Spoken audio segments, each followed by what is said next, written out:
Hello and good evening, all of you Moogles out there. It's another Worlds Collide Wednesday, the Final Fantasy VI Open World Randomizer. I am your host, the Schwantz27. I'll be chatting with you for the next, about 2 hours or so about the wonderful world of Final Fantasy VI Worlds Collide. So what is Final Fantasy VI Randomizer? Well, basically, the characters that you acquire, the espers that you acquire, the spells that are on the different espers that you can acquire, the different areas of the game are all basically randomized. All the bosses are shuffled up from their original spots. All of the dragons, in this particular case, are mixed in with the bosses, so we'll get to basically what we're doing here in a second. And the objective of the game is the same as the vanilla game. Go and defeat Final Kefka. And in order to do that, we need to unlock Final Kefka. And in this particular seed, we need to get to 7 characters and 9 espers, as you see in the lower right-hand corner and double down screen. That is the objective of the race. We did what is called a draft seed, where basically we take a bunch of cards and we draft them, and we figure out what the different options are for the particular game. So normally, seeds are character gated, which means you can only go to the different world events in Worlds Collide based on the characters that you have. And as you see over on Hefe's screen in the upper left-hand corner with the purple and green trim here, we are going to be starting with Locke, Sabin, and Umaro. So we're getting some Yeti Smash early on in our seed here. That is the options that our runners chose. They also chose to have random commands other than our starting characters. So Locke is going to start with Steel, and Sabin is starting with, where is he? Where is Sabin? Sword Tech. So other than that, all of the other commands are going to be randomized amongst the characters that we will find going throughout the seed. Our character stats are going to be 110 to 140% of their original values. We will start with no gold, no tools, and 3 Moogle Charms. Anybody can equip the Moogle Charm.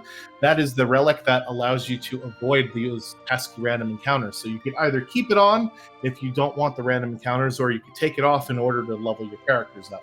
As I mentioned, the dragons are mixed in with the bosses here today. Normally, the dragons are shuffled amongst the dragon spots, and the bosses are shuffled amongst the boss spots, but they're all just sort of mixed together in this really messed up stand mixer that we've got here. So those are, I think, most of the things here. The only other objective that we have is if we win a Coliseum battle, our characters will get plus 10 magic power, plus 10 strength, and plus 10 speed. So that's really nice to pad out the already really nice stats. So we're going to see basically how this gets on. And yeah, if you have any questions in the chat, just let me know. I will try to answer them to the best of my abilities here. And our racers will get off and running. So as we have Locke and Sabin and Umaro, let me talk a little bit briefly about the game world, or the world events in Final Fantasy VI that our characters can go do in order to get a reward. So a reward in this game can either be a character, an esper, or a high-tier item. So in the case of Locke, he opens up the Narsh weapon shop, where you go get the Ragnarok, either esper or sword in vanilla. The Phoenix Cave, where you recruit him in the World of Ruin, or the South Figaro Cave with that scene with Celeste and the Runic in the World of Balance. Sabin opens up 5 different spots: the Collapsing House, where you recruit him in the World of Ruin, the Imperial Camp, the Barren Falls, where you jump off the waterfall, the Phantom Train, and there's one last one that I'm forgetting. Oh, Mount Colts as well, where you fight Vargas in the vanilla game. And then Umaro only opens up 1 spot, which is the Yeti Cave. However, you do have to defeat Tritok, the Tritok Cliff, before opening up Yeti Cave. So even though he does only open up 1 check, you kind of have to do 2 in order to get at him, basically. So I'm going to give our runners the go-ahead that we are going to start in just about a second. But it'll be interesting to see where our runners decide to go with this particular race. Normally with Locke, we see a lot of runners go to World of Ruin Narsh, because that is where we could find one of our first things with the Narsh weapon shop. And we could also get a count of what our curse shield battles is to uncurse. So we could uncurse the shield in order to get the paladin shield, one of the most powerful defensive items in the game, if not the best defensive item in the game. Unlike in the vanilla game, though, we are not going to be learning Ultima from the paladin shield. Ultima has been disabled in this set of options. ff6worldscollide.com is our website in case you are interested in looking over the game or, you know, doing your own races. And it looks like we are off and running here. Or maybe Drinks Glue jumped the gun, as we have Natural Magic on Staben to go along with that sword tech. So what I'm going to do is line everybody up here according to their timers, and that's easier said than done sometimes because we have people going at all different directions here. So it looks like we've got 4 different directions for our runners. So Drinks Glue is in the Returner's Hideout, which is a place that gives you 9 treasure chests and a shop. Looks like Hefe and Jexvarok both decided to go to the World of Balance Narsh on the top half of the screen. And on the bottom half of the screen, we have Double Down with a choice between Stray or the Ragnarok sword. And he's thinking about it. And he chooses the Ragnarok sword over the progression. So that's interesting and something we'll definitely have to ask him about, at the end during the interview portion, because normally whenever I do this, I usually choose the reward all of the time, but it'll remain to be seen if that was the right call or not. Curse shield count is 13, so 13 is a bit of a high number for the curse shield, so that means after 13 battles of having supremely negative stats and all sorts of negative status ailments, you will be able to uncurse the shield. And that basically absorbs 4 different elements and nullifies the other 4 elements. So very powerful sword. Narsh is also home to some 10 treasure chests. There is actually an 11th in the Elder's House, but it's so far out of the way that most people don't normally go to it. I thought I had messed up somebody's stream sync here, as I think we lost Hefe for just a second. Hopefully we can get him back.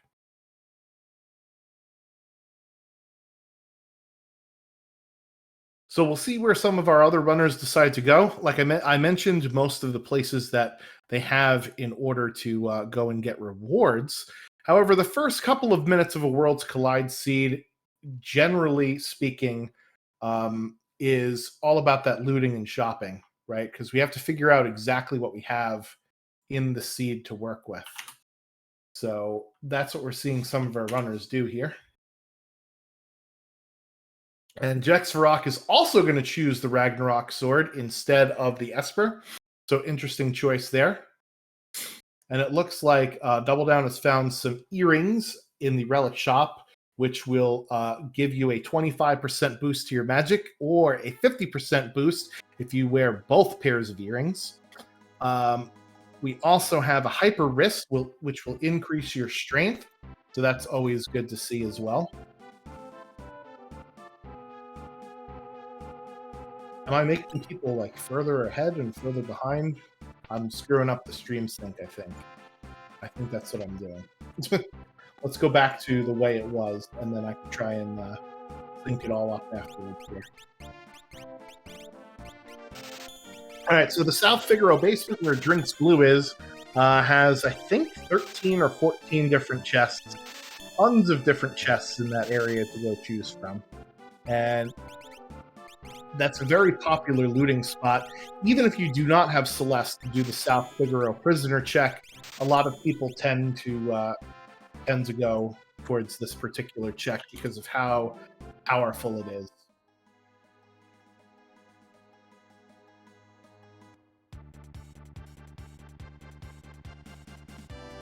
All right, so it looks like Jexvarok took off his Moogle Charm, and that's why we see a fight here. Either that or this is the monster in a box from the classroom. I thought he was out of Marsh already, so I'm assuming that this is from fighting down in the basement.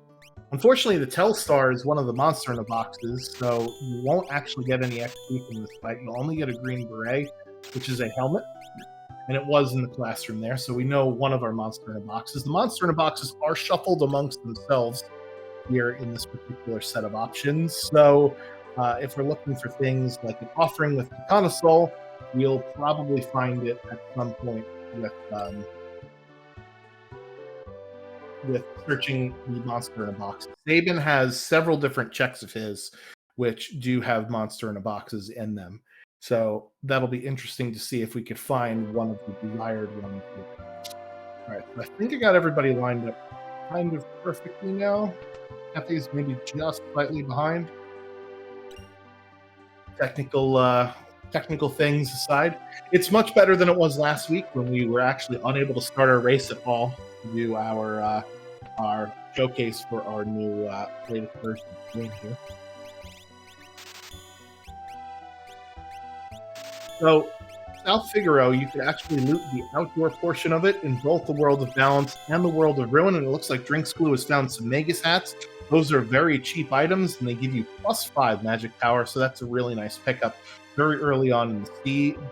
There's not a lot of helmets that do a whole heck of a lot in Final Fantasy VI, so it's nice to find something that actually has some use for it. So, we do have a Ragnarok for Locke. How the equipment pool goes in Worlds Collide is anything you can equip in the vanilla game, plus a 33% chance of equipping something that you can't. And Dex Rock stacking up on Jerky, 21 pieces of dried meat. I hope that he's coming over to my house, man. Put the snack bowl out. Let's go. All right, it looks like Double Down is heading off to the Coliseum, and with an Umaro start, the Coliseum is generally a pretty good idea because the Yeti can smash things. Unfortunately, it doesn't look like there's a lot in the Coliseum. You do have a ribbon in case you want to uncurse the shield. So in Worlds Collide, the opponents and rewards are both randomized in the Coliseum. And there is a rewards menu that will show you anywhere between 80 and 90 of the 255 total rewards. So Double Down does get his Coliseum win. And that also means that he gets his +10 magic power, +10 speed, and +10 strength for all of his characters. Drinks Glue also in the Coliseum with Umaro. Bet on one of the hyper risks that he has found and is going to transport it for a Nutkin suit, aka the Squirrel costume. It's a pretty decent higher end piece of equipment. It gives some good stat boost in terms of magic power and speed. So that's usually something that Realm can equip. So we'll see if we get Realm anywhere in this seed. Again, we have to get to 7 characters and 10 espers. Those are the numbers in gold that you see on your screen. Those are our goals in order to unlock Kefka. And at about 7.5 minutes in, Double Down has insisted that he's got enough stuff to continue on to try and get some checks here. This is our first check that we're seeing, and it's the Imperial Camp. So the Imperial Camp has 4 forced encounters, no boss in here, so it's generally considered a pretty good check to do early on because you don't have to necessarily fight a boss, and you can level up your characters by fighting some scrub enemies instead of having to try and grind or fight a boss here. And with Locke, with a Ragnarok, with Sword Tech, and Yeti, we pretty much got all the tools that we need in order to clear out this first check. So pretty smart move by Double Down. And we do see an imp sprite here fending off some soldiers. So what does that mean? That means that this check will not reward a character. It will either be an esper or an item at the end of it. So we'll have to see which one it is as soon as Double Down fends off 3 more forced encounters. So with Imperial Camp, after the first encounter, you can see what your reward is. So it's a pretty nice peekable check is what we like to call it, because you can kind of see what the reward is. We don't know exactly what it is, but if you eventually get to your character requirements or your Esper requirements, and you're looking for the other thing, you go into Kefka Tower, then peekable checks are something that's usually required. Prince Blue decides to take out the Telstar monster in the box as well, getting a green beret. because those French hats, they fit pretty good on me, right? The Green Beret doesn't do a whole heck of a lot as far as hats go. There's only a couple of them in the game that are actually halfway decent. All right, so we're on yet another mob here for Double Down in Imperial Camp. I believe this is his third of 4. As Drinks Glue is finally over in the Narsh area. And it looks like he's in the world of Ruin Narsh, so let's see if he heads over to the Narsh weapon shop to pick up the reward. Meanwhile, Hefe dipping his toe into the Coliseum, and it is going to be a Yeti showdown. We'll see if he can find some other stuff. Ooh, Thunder Shield for a tincture. That's a pretty nice trade there. And now that he knows that, he could come back and get as many Thunder Shields as he wants. But oh no! We just turned Yeti into a zombie, and that is not good. Because that means he actually technically did not win that fight. So he's going to have to go do it again. Meanwhile, Drinks Glue is our first runner on the board with some extra progression. Ended up picking up Stray in the Narsh weapon shop instead of the Ragnarok there. And it is Golem for Double Down over in Imperial Camp. That is a hugely important Esper. So since all of our runners are always going to be fighting the final Kefka battle, the final Kefka battle is always the same in every fight. So we need to have something to negate the instant death physical counter that one of the parts of the boss brings out. And Golem's summon, called Earthwall, will do that for us. So very nice and very important to get that early here. So we'll see if Hefe decides, with that knowledge of having Thunder Shields for tinctures, to go ahead and come back here. And oh no, Jexarox's team is attacking itself with some confusion. Meanwhile, Drinks Glue is over into the collapsing house with Sabin, and Double Down is being like TLC. Jason Waterfalls jumping off of Barren Falls here. You do get a story heal before you jump off, so that's why he didn't bother with a bucket or a tent or some sleeping bags. And it is Atma Weapon, one of the tougher bosses in the first half of the game.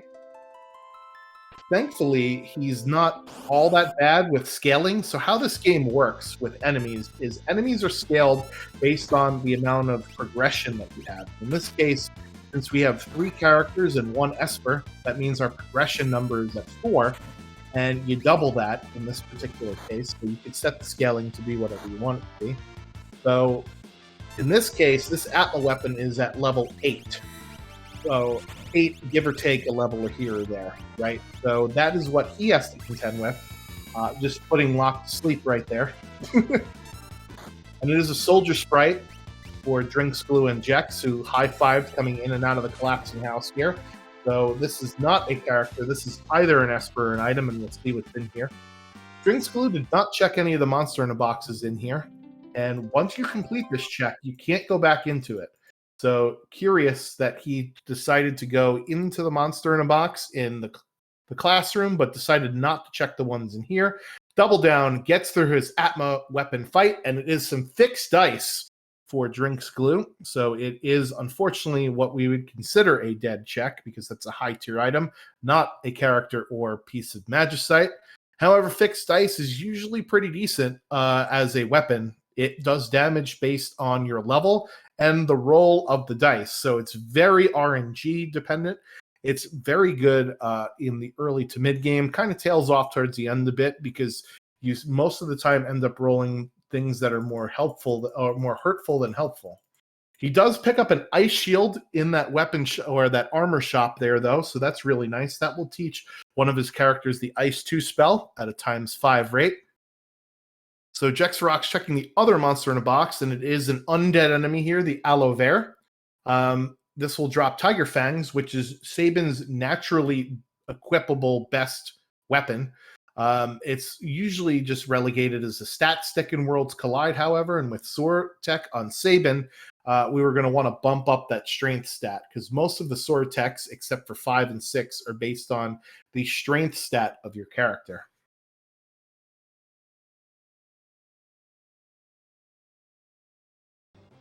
We're going to do a little audio swap here. because Hefe's stream has been going in and out a little bit. Double Down looks like they're heading over to the South Figaro Cave, and he's using the natural healing abilities very wisely. Knows that pond, you could drink from it, and you could heal your party back up to full health, which is really nice. So he's making good use of not having to waste tents or sleeping bags here. And blink and you miss it, that was Leader. That's the boss from the Dome of Siege in the vanilla game. So he's done with that. And ooh, wow, it's a Gao with lore and health. And Yeti is immediately usurped out of the party here. Now, Jexarox bought 22 or 21 pieces of dried meat. I don't know if Double Down found the dried meat. So Gao will open up 2 different checks. First check is the Dealt check, in which you will need dried meat for. You can do it in the World of Balance or the World of Ruin. And basically, you have to defeat some mobs and feed dried meat to either the character or Esper that shows up in the check. And he also unlocks the Serpent Trench check. So getting Gao very early in the seed is really nice because you could combo those checks back to back easily. And oh no! Jexarock managed to fly into the Doomgaze spot in the World of Ruin. That's why it's better to fly around in the World of Balance. Thankfully, it's only an Ultros in the sky. Drinks Glue with the game knowledge there that those bosses, the Daedalus, are actually undead. So he dropped a Revivify on it and ended up killing them, because those could be some pretty difficult enemies, and you could see that it allowed him to catapult himself up in levels. He's already level 9. Unfortunately, Jexarock getting a dead check ice shield there, that would have been really nice had that been an Esper that none of the other runners would have gotten. That would have been kind of cool to have. So.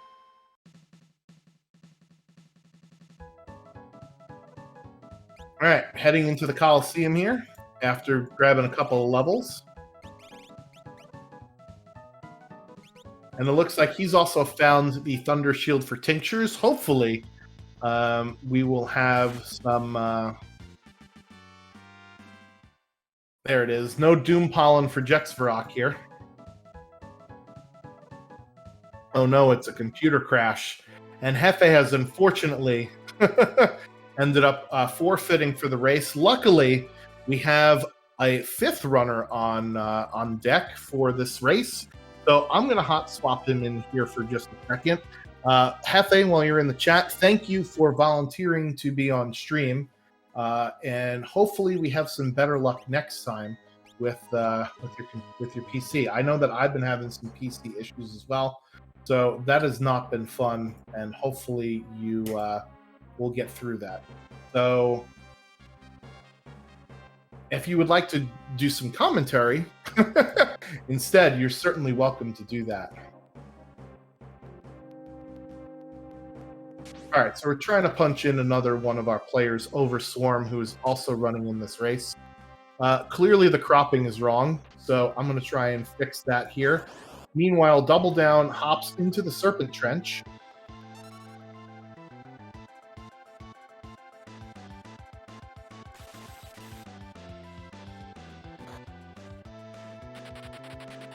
I did not see what he got in the Velt, so if somebody in the chat could fill me in with that, that would be great. Because I did see Drinks Glue getting Golem.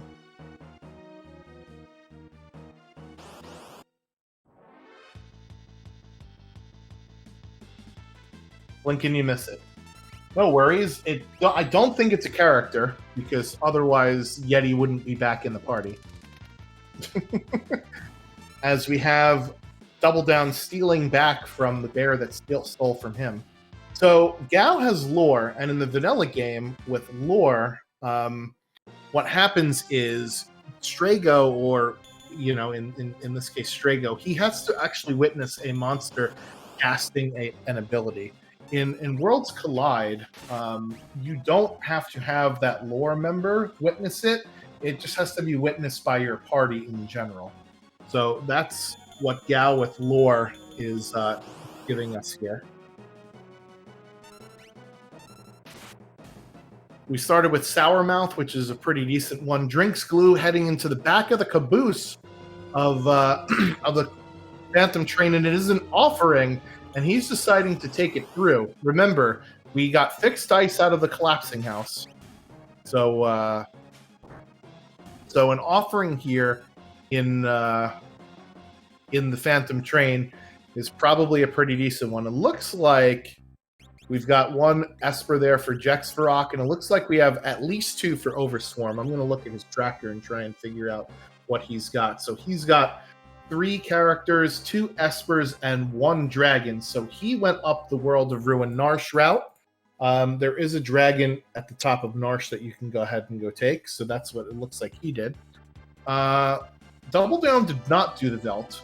That's probably why we didn't see what the reward was. I guess he just didn't want to look for dried meat, which is totally understandable because a dried meat hunt, there is a lengthy discussion in our Discord about the Velt check and all of the different things there. So ff6worldscollide.com is the link to our website, and there's a link to our Discord on that website.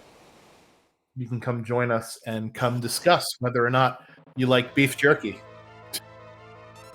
Or I don't know if it's beef jerky or not. It just says jerky. So. All right, so Overswarm, meanwhile, taking a very different approach than our other runners. He is actually heading up the World of Ruin Narsh trek, so he probably went to a weapon house and got himself the Stray Esper, then went to Tritok and got the Esper there, and now we're going to see what's at the Yeti Cave, and it looks like it's another Esper. So you will get the Esper after this fight.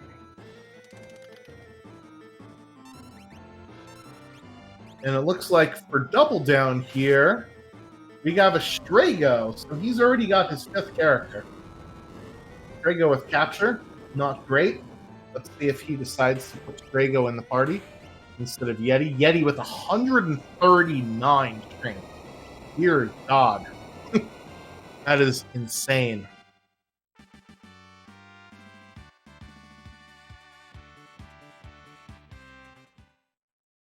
Yeah, so Strago opens up 3 different areas of the game. He opens up Fanatic's Tower, which is infamous for being able to only use magic inside of Fanatic's Tower. So that's the same gimmick in this game.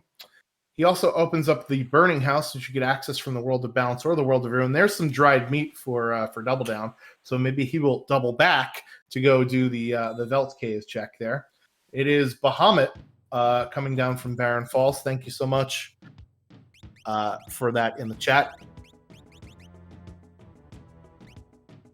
And we've got Haydn and the Haydnites over on Drinks Glue's screen. This is not a fun fight early on because there are multiple parts of Haydn, especially not good for somebody with, let's say, an offering because you can't target who you want to target.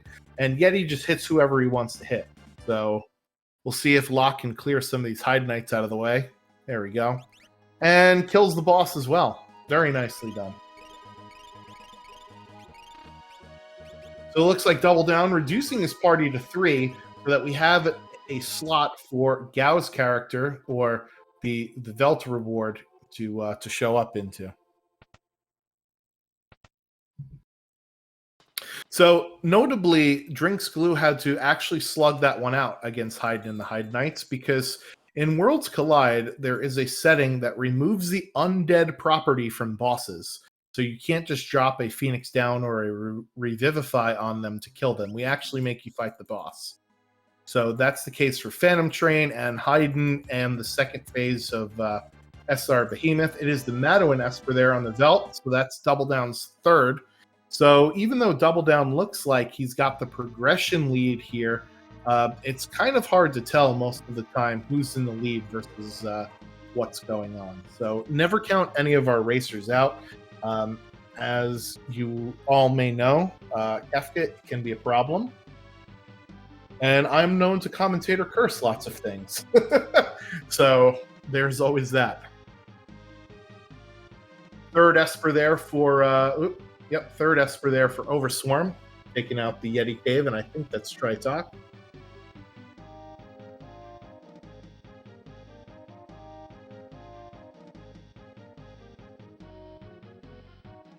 Mute and Magic Power +2 on that Madeline Esper. Very nice. So Mute is very good for dealing with one of the parts of the final boss. So that's always really nice to see when that comes up. And Magic Power +2, I know we also got +10 Magic Power from going to the Coliseum, which all of our runners ended up doing.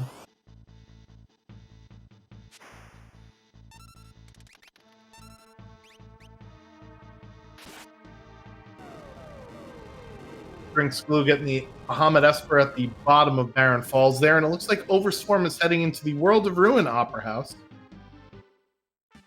Gonna feast on another dragon here. So the dragons are scaled similarly to the bosses, and the thing with the dragon spots is that they are mixed in with the regular bosses. So this is not necessarily a dragon, though it can be a much easier boss.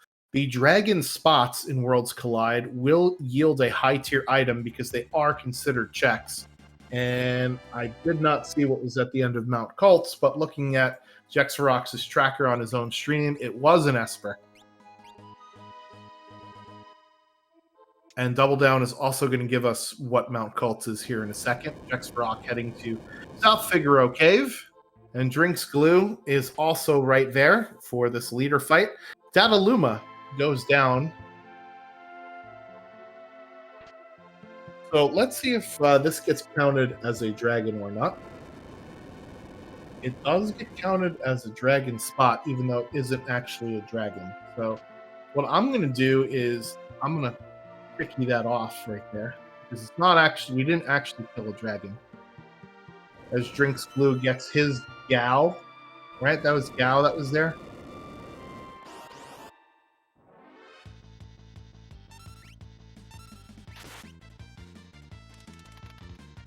So yeah, the dragons are scaled like the bosses are. So it's your progression, characters plus Espers plus dragons times 2. All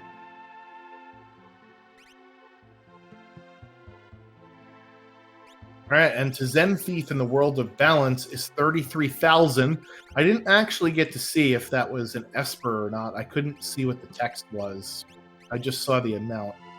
Ooh, some fire shields for Double Down there in that shop.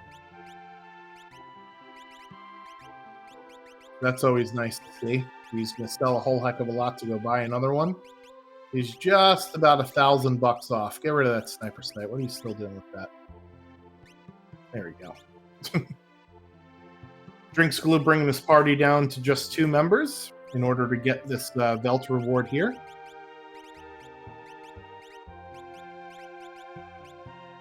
Meanwhile, Jexarox is going with the Gambling Yeti approach. Fixed dice on Umaro, always fun to see. The problem with fixed dice with Umaro is, unlike most Berserker builds that, you know, deal more damage with being berserked, fixed dice doesn't adhere to that property because it's just based on your level and the number that you roll.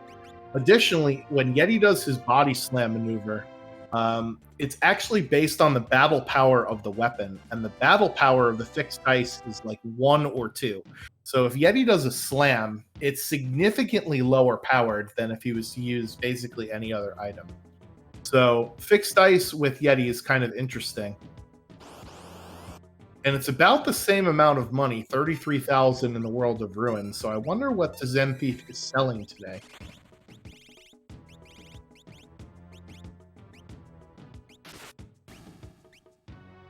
All right, single Lobo here for Drinks Glue, and Jexarox getting the Neck Hunter. So Galk, or rather the reward at the Velt, can only come in certain formations. It has to be a straight up fight, not like a side attack or a pincer attack or anything like that. And it has to be not a mob of more than 5. Right, so if there's more than 5 enemies on the screen, you might as well run away from that fight because you won't get the reward. Drinks Glue picking up his 4th Esper there with that reward. Jexarox is going to have to wait at least another battle. However, he did stick around with the shield, so he does now have the Paladin shield, and I don't know how many of our other runners are going to get that. I do see a countdown above Sabin's head on Overswarm's screen. So Overswarm is perhaps also uncursing the shield. And he's using Lock Steal ability, knowing that PM Stalkers will steal an X potion. So that's a really nice thing to steal from them.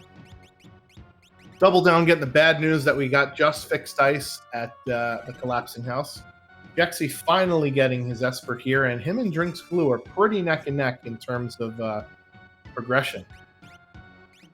Meanwhile, Double Down scurrying out ahead of our other runners here with up to 5 characters. However, he only has 4 Espers. I was going to say he only has 3, but then I looked at his tracker, and he's actually got 4. So I must have goofed something there. And it looks like we're going to get double Serpent Trench plays here from Jex Brock and Drinks Glue. Meanwhile, Double Down contemplating going through Fanatic's Tower.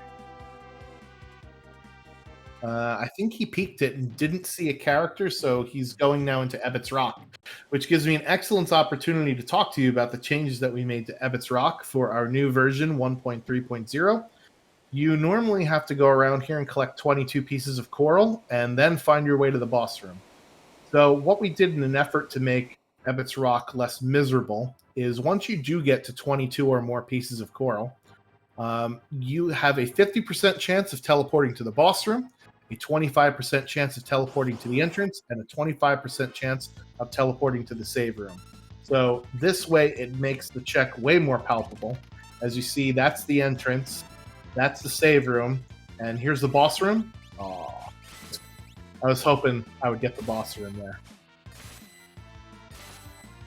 I was hoping for a reverse of the commentator curse, actually. Yeah, so I think Overswarm bought the Pearl Lance at the Zen Thief for 32. Not a terrible item, but if you don't have somebody with jump or you don't have Dragoon Boots already, then it's not really all that great. Oh boy, it's Magimaster. So we'll have to see what Double Down decides to do here. He does have Yeti, which if Yeti uses the Body Slam, that is defense ignoring, right? Magimaster has very high physical defense and very high physical evade. Dispatch also cuts through physical defense, but he doesn't really have much else to do in this fight because both Lock and Strago can't really hurt Magimaster. What Magimaster does is he will change his weakness every turn. So he will be weak to one element. He will absorb one element and will nullify the other 6. So it looks like Double Down is using some non-elemental magic in the form of a Bahamut summon, and a Madoin summon looks like it's coming up next. He's going to try and hit Magimaster with Lock with the Ragnarok and hope for a Flare proc, because Flare is also a non-elemental magic defense ignoring spell. However, with that physical evade that I mentioned, it is going to be actually pretty hard to hit him. Thankfully, Double Down bought all those flame shields, so he's basically nullifying all of the spells here that Magimaster is throwing out. So that's really nice in his particular case. It is Presenter in the Monster in a Box there in the Imperial Camp. That's one that we didn't see before, I don't believe. Drinks Glue getting his old man. Deciding to hot slop him in real fast for Yeti. And Double Down makes it past Magimaster. And it is a character, because we're running out of Ebbets Rock here. It is Shadow, so that's really nice. Very nice for Double Down. So that is definitely going to put him in a commanding lead here. With Magitech, no less, so immediately being inserted into the party. Unfortunately, in this set of options, we cannot unlock the full Magitech tree. But having just the base Magitech things is Fire Beam, Bolt Beam, Ice Beam. Those are basically Tier 2 elemental spells that are single target. And Heal Force, which is one of the best single target healing things in the entire game. His magic power is around like 46 or something like that, so that's pretty good, even if you're just doing that. So very nice pickup there. Shadow will open up 3 different areas of the game at Gal Manor, where you recruit him in vanilla, the Cave to the Velt, or the Velt Cave, where you recruit him in, or quasi-recruit him.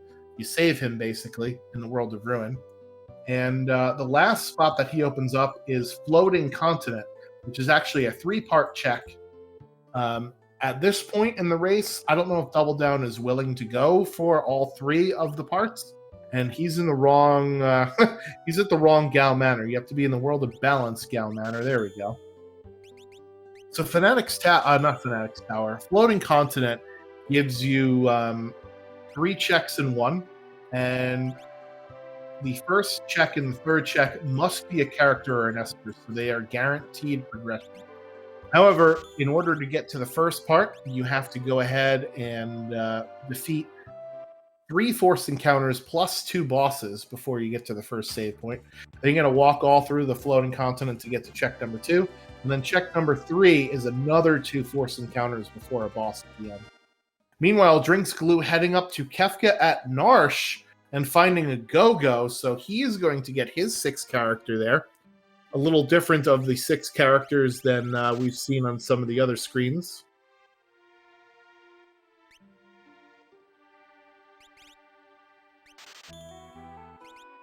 Meanwhile, Overswarm is going to pick up his golem here from Imperial Camp. And it is Inferno as the boss here at Kefka at Narsh. So with Kefka at Narsh, I usually like to save Kefka at Narsh until I have at least 5 characters, because then this way I don't have to worry about taking on the boss with less than a full party. We have access to Bolt 3, so this fight shouldn't be a problem, but oh no! Level 4 Flare, it's a disaster as half the party goes down. Ugh, you hate to see it happen. Meanwhile, Double Down is doing the thing I said he might not do, because it's rather long, and heading up to the Floating Continent here. So we'll check back in with him in about 10 minutes to see what he's collected off of this check. It is a rather lengthy one, folks. And oh no, 1,000 needles, aka Blowfish, to Gao's face. So now Drinks Glue has to make a choice here. Does he continue fighting, or does he try and get his characters back up? Looks like he's going to get Gao up. In Final Fantasy VI Worlds Collide, characters that are dead do not get any XP. So it's important to know if he finishes his fight with Umaro dead, as he just does right there, very nice, getting through it, Umaro won't get any XP. Dexvarok with that Strago dipping right into the Casa del Fuego, as it's affectionately known in the community, the Burning House. You can try and dodge, duck, dip, dive, and dodge out of the way of the flames, but it's easier said than done. Drinks Glue getting Go-Go as his 6th character. So Go-Go can use the Mimic ability to basically mimic any command that you do.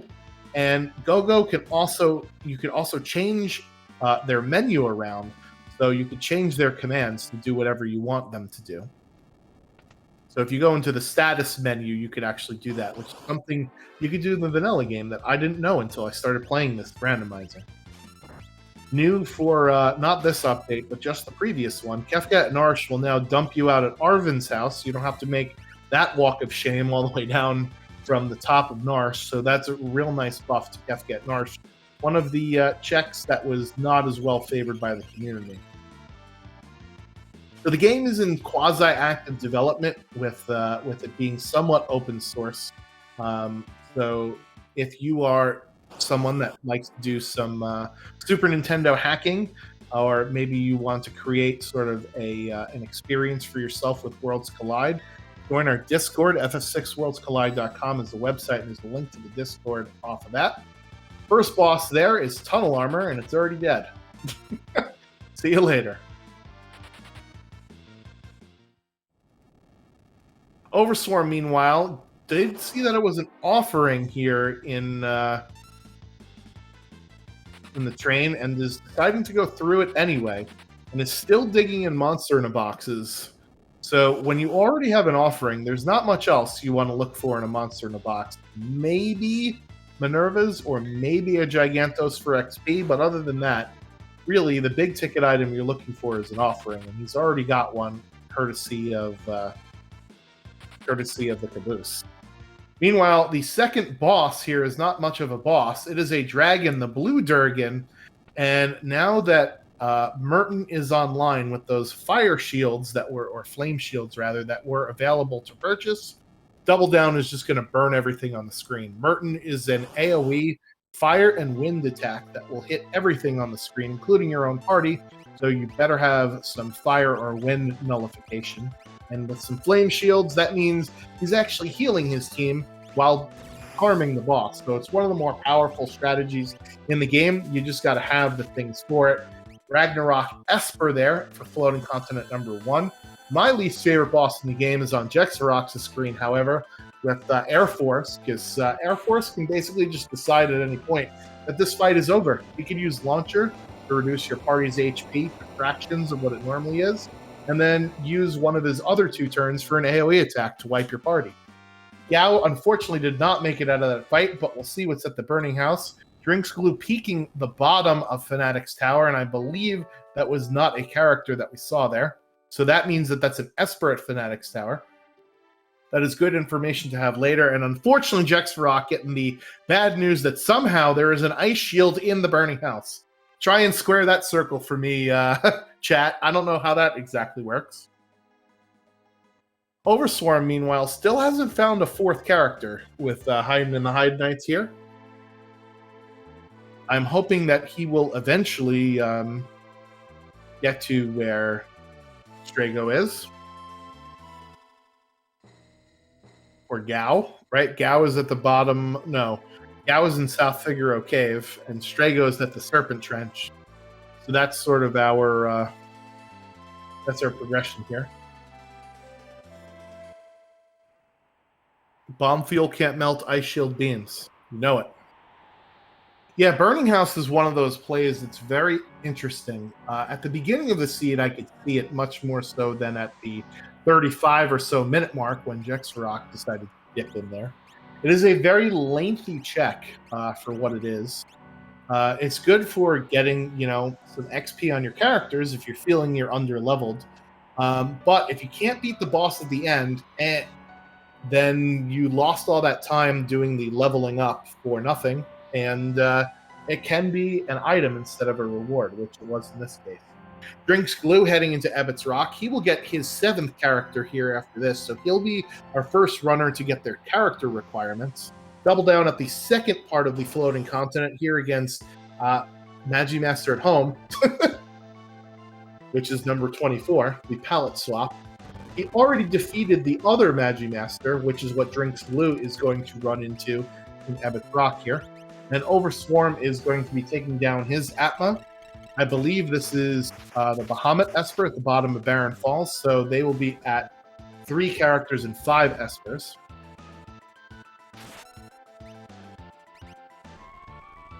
Yeah, trying to overflow the Merton caster is it doesn't matter, as the Rock would say, right? Because Merton is going to hit everything on the screen, whether or not your character is confused or not. So, thanks for playing, number 24. Nice try. Play meter going down over for Jexarock. I believe this is at either the Tritok Cliff or the Dragon spot, because remember, dragons and bosses are mixed together in this seed. That sounds like a delicious cupcake. Who wants one? And yeah, that was the Dragon spot for a Cat Hood, which is probably the best element in the game, at both stats-wise, and reduces some magical damage, and will allow you to collect all of the GP from a particular fight. So we'll see what Drinks Glue does here against Magimaster. One of the strategies to employ against Magimaster is use your hardest hitting elemental attack first. So if his party can survive it, Merton would be the play here to do. And then he's going to have to start using Dispatch, which ignores defense, for the rest of it. But I don't know what else he could do here, because I don't know what kind of lures Gao has other than Sourmouth, right? That was the only one that I've seen. Meanwhile, at the Tritok spot is a little vanilla bean Kefka, right? Different at Narsh that Kefka is supposed to be at. What up, Magre? Raiding with a party of 8. Thank you. Thank you for the raid. Appreciate it.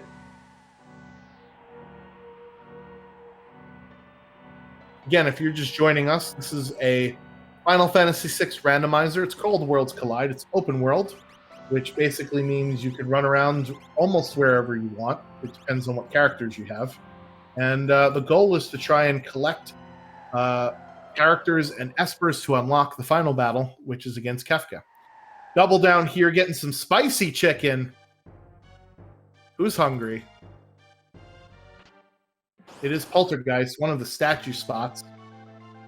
In Worlds Collide, the scaling is not based on location like it is in some other randomizers. The scaling is based off of how many espers and characters and dragons you've defeated. So right now, this is a level 7 plus 6, which is 13 times 2, 26. Level 26 Poltergeist.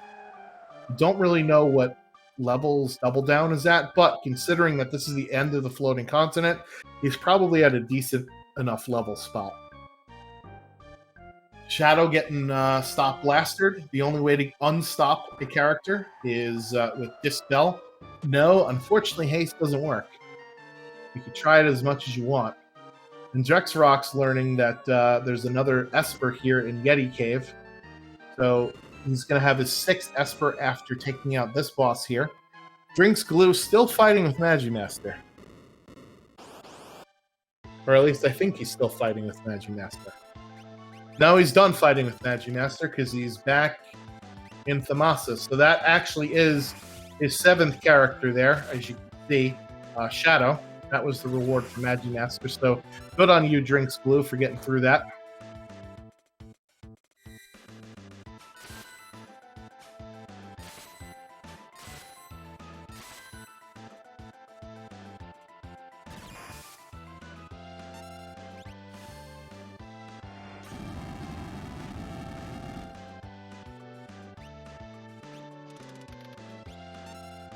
Yeah, so the further and further behind you get into finding your characters, the worse and worse it kind of gets.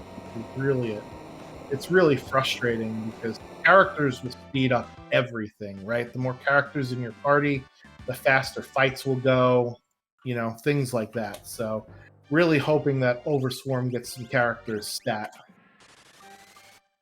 He's just running into all of the Esper checks here.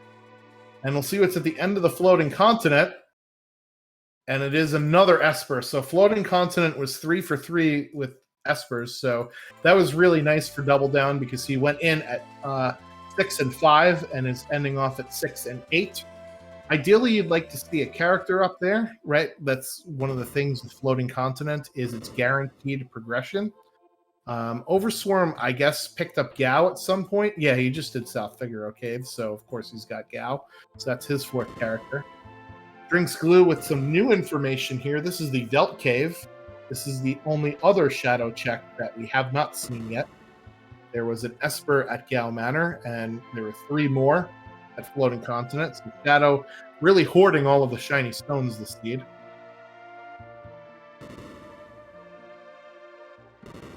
Meanwhile, Jexferox is an Ebbets. God, try saying that 5 times fast. Jexferox and Ebbets Rock. I bet you can't do it. I bet you can't. So he's going to fight his Magimaster at some point. We'll see how he decides to get through that particular fight. There is an Esper lying on the ground there at the Velt Cave. So Drinks Glue is going to pick up his 5th. Double Down picking up his 9th there. So let's think about what we have here. We have Go-Go, who opens up Zone Eater, which is a check we have not seen. Fanatic's Tower, we peeked, and it was not a character. There was an NPC sprite at the bottom of it. And Phoenix Cave, we have not seen either. I think we've seen pretty much everything else in the game. So chat, I think it's prediction time. I'm bad at this because I curse all of the runners whenever I commentate. But I want you to tell me where our next character is and who it will be, right? So our choices are Zone Eater and Phoenix Cave. I think we've seen everything else in the entire seed. So who's our next character and where are they? So you don't necessarily have to go to one of those 2 places in order to get a character. Go-Go was at Kefka at Narsh, remember? But those are our choices. Question in the chat, Lord Chosen Toad, is this similar to the free enterprise randomizer runs? Unfortunately, I'm not that familiar with free enterprise, so I will tell you what this is all about. Basically, it is a randomizer for Final Fantasy VI or 3 if you're from the United States, or Canada maybe too. Anyway, so the objective of this game is to unlock the final boss of the game, Kefka, and defeat Kefka. In order to do that, our runners have to recruit 7 characters and obtain 10 pieces of Magistite. So in the game, there are lots of different world events, some of the different scenes from the vanilla game, and they are assigned to different characters. The certain characters will unlock certain world events in the game. And the objective is to go around to those world events, get rewards, either a character, an esper, or a high tier item, to get to your requirements, and then go into Kefka's tower and beat Kefka. So that's kind of the objective of Worlds Collide. Tons of different stuff is randomized. The character abilities are randomized. Where you find the characters are randomized. Where you find the espers are randomized. The spells that the espers teach. The bosses, they're all shuffled amongst themselves. In this particular set of options, we did a draft, and one of the draft cards was to mix the dragons and bosses together. So in this case, the dragons and bosses are mixed with one another. So in a boss spot, you might see a dragon. In the dragon spot, you might see a boss, sort of thing. The shops are all randomized. The chests are all randomized. So it's really a lot of fun. It essentially is kind of like a puzzle that you're trying to put together, right? Because there is a set of logic that you have to go through in a seed. And as I just mentioned, there are only 2 spots, I think, that our runners have not checked, which will yield us another character. And those are Gogo's check at Zone Eater, and that is one of Locke's checks at Phoenix Cave. So those are the 2 spots that our remaining characters can be. And since characters will open up different parts of the world, obviously you need to acquire the characters in order to get the world events, in order to get the rewards. So it's kind of like it's more similar to like a Metroidvania or Link to the Past randomizer in that aspect, where if you get a certain character, you then have access to different dungeons, if you will. So I hope that kind of explained it, but I don't play free enterprise, unfortunately. So somebody else in the chat who is more familiar with that game can definitely steer you as to what the comparisons are. Double Down decided to go to neither Phoenix Cave nor Zone Eater and decided to check Kefka at Norsh for Gogo, so that will be his 7th character, and he still needs 1 more Esper in order to unlock Kefka. Meanwhile, Drinks Glue is heading up to the Floating Continent, and they will get to 8 Espers at the end of this. Overswarm is finally getting some characters here, as he's going to go through the Serpent Trench, and he's going to end up with his 5th character, Strago. Meanwhile, Jexfarok is struggling a little bit for Espers, as he is, I think he just picked up his 6th at Gao Manor, actually. My tracking is wrong. So there we go. So that's sort of where we're at.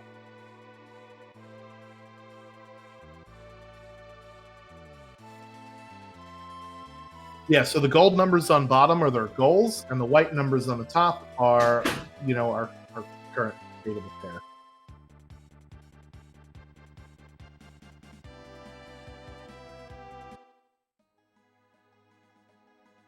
So Double Down with some excellent vanilla game knowledge, knowing that each of the parts of Inferno can steal you a shield. So Locke's command in this particular seed happened to be the vanilla steal.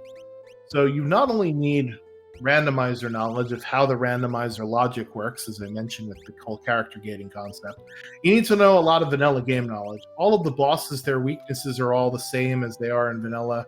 Their scripts are very similar, save for the spells that they cast, and I'll talk about that in a second.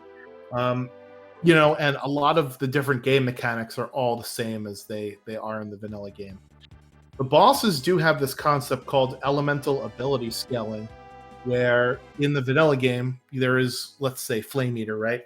Flame Eater will cast usually fire type of spells, So he'll cast, Fire 1, Fire 2, stuff like that. Depending upon how high or low the scaling is for that boss, he may cast higher elemental fire spells like Flare Star or Fire 3 or things like that. So slightly different, but the boss scripts are the same. The spells they may cast are very slightly different. All right, looks like Jexfarok also going to go up to the floating continent. They will be at Esper Go mode at the end of this. Double Down has their Go-Go. So they now have 7 characters. And they didn't do any of the Yeti stuff yet. So now is probably a good time to do that, considering that he peeked Kefka at Narsh on the way up and saw that there was no character that came out of the Yeti cave. So he knew that there wasn't going to be a character at this Umaro spot. Meanwhile, Drinks Glue on the second part of the floating continent here.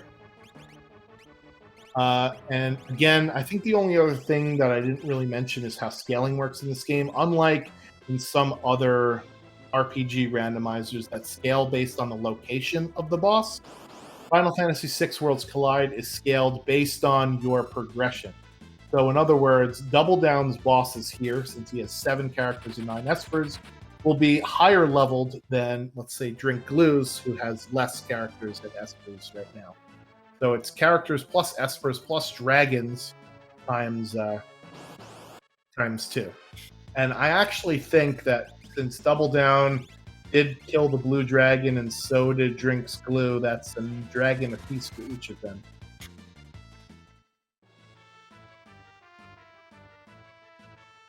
Yeah, as somebody else points out in the chat, you could customize Worlds Collide to lots of different extents. So you can do the scaling based on, how much time you've played in the game. Or you could do scaling based on how many checks you've done, right? So it's not based on the location of where the boss is. You could also just say, hey, I want the bosses to be the same levels as they are in the vanilla game, too, which is called unscale. As we got Double Down with his 10th Esper, he's the first one to 10, which Jexfarok is going to take a while to finish out the floating continent. So he actually has Kefka unlocked now. So what he can do is he can go into Kefka's tower if he wants and go and, climb the tower and kill the final boss. Or he can try and level himself up if he's feeling underleveled. It looks like he's in the mid-30s, which sounds about what would be comfortable in Kefka's tower.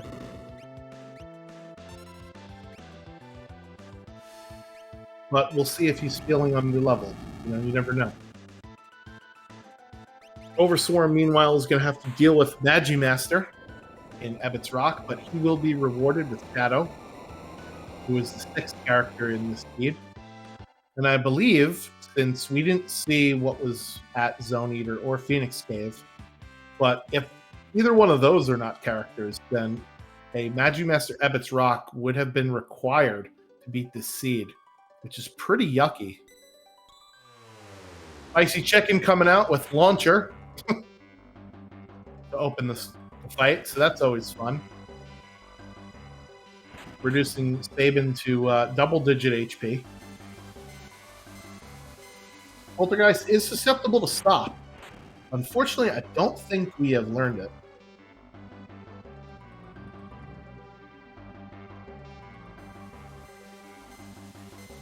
Double Down doing some last-minute shopping here before heading into Kefka Tower. Not quite sure what they are looking for. Didn't have any warp stones, so maybe there's that. Be sure to stock up on your items before you enter into KT. You don't want to be stuck in KT and go, oh god, I really need XYZ.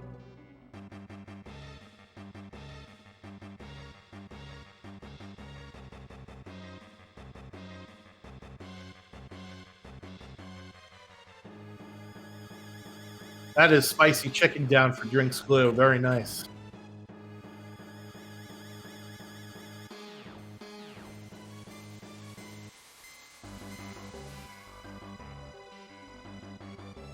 Into the tower first. at just under an hour. So considering this is a 7-character 10 Esper seed compared to the normal, quote-unquote normal, the standard 6-character and 9 Esper seed, I'd say Double Down's doing pretty well. Because that time would be even pretty good for Ultra Sleek standard. So Drinks Glue finishing up Floating Continent, getting his 9th Esper there. So he just needs one more in order to unlock Kefka's Tower. Jexfarok, meanwhile, taking down the second boss in the Floating Continent to get their 8th Esper. And Overswarm is picking up Shadow here. I'm sorry, that's Jex's 9th Esper. I didn't mark when he got to the Floating Continent.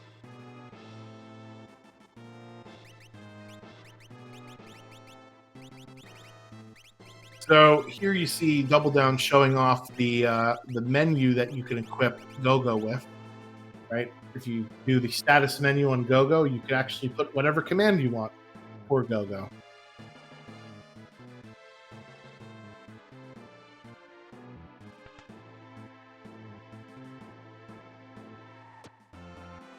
So we also have our own social media stuff. We are on Instagram at FF6WC, on Twitter at FF6_WC, and we also upload races to our own YouTube channel, youtube.com/FF6WorldsCollide. So head over there if you want to watch things like races, tournament videos, tournament recaps. We're going to be creating some more content for that channel. So make sure you subscribe if you want to stay up to date on all things Final Fantasy VI Worlds Collide Randomizer. We will be doing a tournament at the upcoming online SG Live later on in August. July 4th, I'm just getting word, and this is hot and fresh off the presses. July, what is this date? Wednesday, July 14th at 9 p.m. Eastern Time. We're going to be doing a Worlds Collide crowd control showcase where myself and 2 other runners will be doing a race where you can actually vote on what checks you want us to go do via donation incentives as we're running. It is going to be absolutely insane, but that's why I love it. So mark your calendars down, July 14th, that's a Wednesday, 9 p.m. Eastern. So about this time, actually, in about a month or so, we will be doing a crowd control charity race. It should be pretty awesome.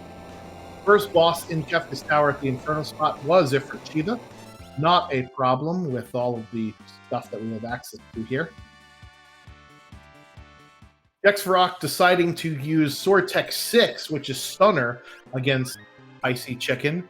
So for those that don't know, Poltergeist is susceptible to stop, and Sword Tech 6 has a chance of proccing stop whenever it is cast. So really nice heads-up play there from Jex in order to use the tools that he has to his advantage. He also has 1 dragon killed, if I'm not mistaken, from the trip to Floating Continent.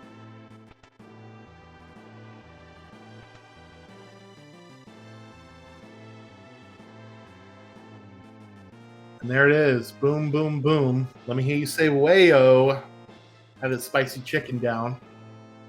Meanwhile, it is the longest part of the dungeon, it seems, for Kefka's Tower when we're trying to push a bunch of 4-ton weights around. See how easy it is, Ultros? How come you couldn't do this at the Opera House? Come on now. Drinks Glue, by the way, getting his Go Mode 10th Esper up in the Mountains of Narsh. That is Shout for Jexfarok. That is his 10th Esper. He just needs a 7th character. And he's not going to find it in the Velt Cave, which is where Overswarm is, getting his piece of Magistite. So for Jexfarok, he has 3 choices. It's Kefka at Narsh, which we know where Go-Go is. It is Phoenix Cave, which is a question mark. And it is Zone Eater, which he will not be doing because he'll get Go-Go before that. So for Jexfarok, the choice is either Kefka at Narsh or Phoenix Cave. and we'll see which one he decides to choose. Drinks Glue is our second runner into Kefka's Tower here at 1 hour rather, and 3 minutes and 55 seconds. So they're at about 5 minutes behind Double Down here in terms of tower. And oh, it's Katana Soul as the monster in a box there in the Belt Cave. Again, we did have an offering from the Phantom Train. I don't think Jexrock did the Phantom Train, no. Thankfully, I could cheat and go luck. No, he did not do the Phantom Train. Having access to some fixed dice, it's definitely a thing to have an offering. Meanwhile, that was Welk at the Inferno spot. Very nice to see a pretty easy boss after doing all that walking. The worst thing is to run into a nasty boss there at that spot, because you lose several minutes of backtracking. It's not a very fast boss, depending upon when he goes in and out of the Gru hole, but it is certainly an easier boss. And then we got number 28 here, which is stepbrother of Inferno, which we fought at Kefka at Narsh for our Go-Go. So number 28 absorbs ice, whereas Inferno, as the name implies, absorbs fire. So that's why Sabin was able to use Fire 3 without a problem. Kurgzy, I think it was a Flame Saber in the meme chest. There were Flame Shields in one of the shops. I don't remember which one. Double Down. I hate to use the pun, but he doubled down and bought. He bought 3 of them, 4 of them, something like that. So he's all ready for Merton strats. I haven't seen them being used on anyone else, on any of our other runners' screens, so they either didn't find the Flame Shields or they didn't find the Esper that has Merton. But considering how linear the seed has kind of been, I would have assumed that most of the runners would have gotten it. And it looks like Jex is going up to Kefka at Narsh, which makes sense because it's something you could actually peek, versus Phoenix Cave, you cannot peek. So he is going to get his go mode at the top of Narsh here with Go-Go. Unfortunately, Overswarm is going to be overdrafting his Espers here. He's going to end up with 11 Espers on the Floating Continent and is going to have to go to either Phoenix Cave or Kefka at Narsh for Go-Go. I actually don't know if Overswarm went to Kefka at Narsh already. Let's check that out. They did not.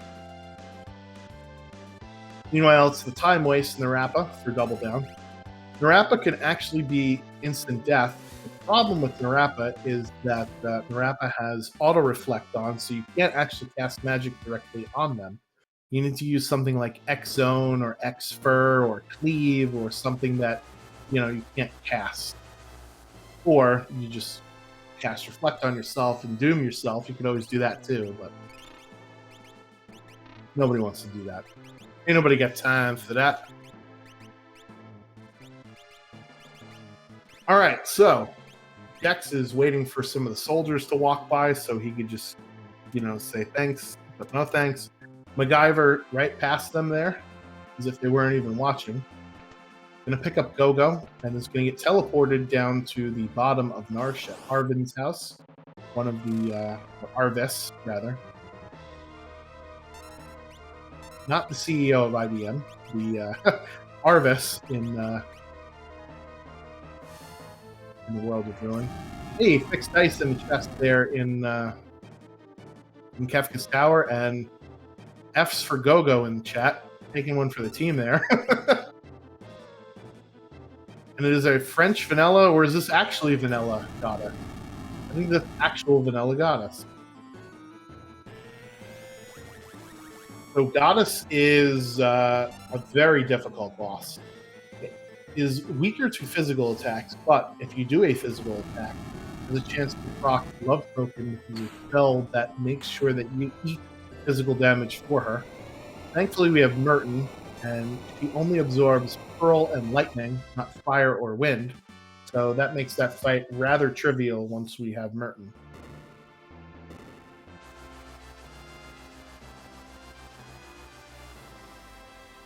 Overswarm picking up his 9th Esper at Floating Continent there.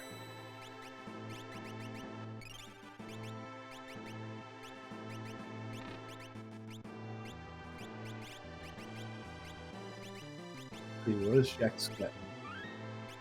Oh, he's getting an economizer. So he might actually be doing some Merton strats. Usually you pick up an economizer, which reduces your MP to 1 if you're casting a very high costly spell. And Merton costs a lot to cast. Its vanilla is 85, and Worlds Collide, the MP is either 80 to 120 or 75 to 125.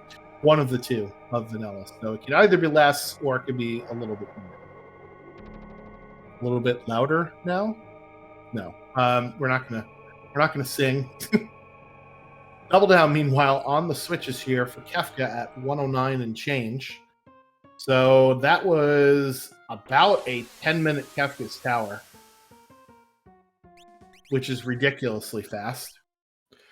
And for Kefka, the person in your 4th slot will go first on turns 2, 3, and 4.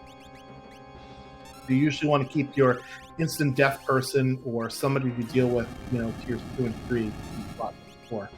But he's just going to burn the world on fire here.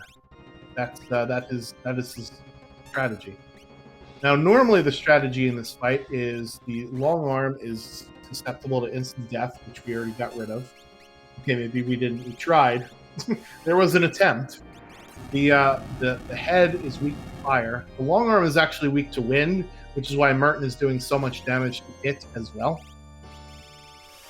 And then that balled up fist is actually weak to water. And we want to keep the balled up fist last. If we don't, the head will death counter with Quake, and the long arm will death counter with up to 3 instances, which is never fun. So how this final fight works is if one of your characters is dead in the tier transition, you get somebody else from your bench to come into the battle. Now, normally in the vanilla game, this wouldn't be a bad thing because you're already using your characters at all different times and leveling them up about evenly. But we are certainly not doing that in Worlds Collide. We have our 4 party members, and they are leveling up as they do it. And oh no, disaster! Quake and Shockwave. Shadow is dead, Locke is dead, Shrego is hanging on for dear life, and that is a reset from Double Down. Oof. He put his foot too much on the gas pedal. Somehow Sabin was floating, so he survived at least the quake, but nobody else did. So we're going to try this again. Take 2. That's about a 2-minute time loss there for Double Down. So this opens up the door ever so slightly for Drinks Glue to come on in and sneak it, because he did just take out Narapa. So they only have one more boss to go. However, that other boss is Goddess. So that is a bit of a yikes. Meanwhile, Jex defeating the boss at the Inferno spot. I don't even remember what it was anymore. It was so long ago. And he's doing his trek here. Thankfully, he'll run into Welk at the Guardian spot. And here comes Vanilla Goddess for Drinks Glue. So we'll see how Drinks Glue decides to handle this. Because Yeti don't play nice usually with Goddess. But it looks like Drinks Glue is going to take the same route that Double Down took. Double Down this time casting Float on his party. So that what happens last time doesn't happen again this time. Very smart.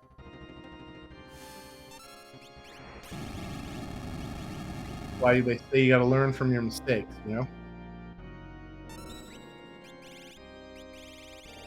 not quite sure why his audio is that far behind. Oh, that's why. I accidentally put the audio sync at 2 seconds. That's why his audio sounds like it's 2 seconds behind. Hopefully that'll be correct. I'm a good restreamer, I swear.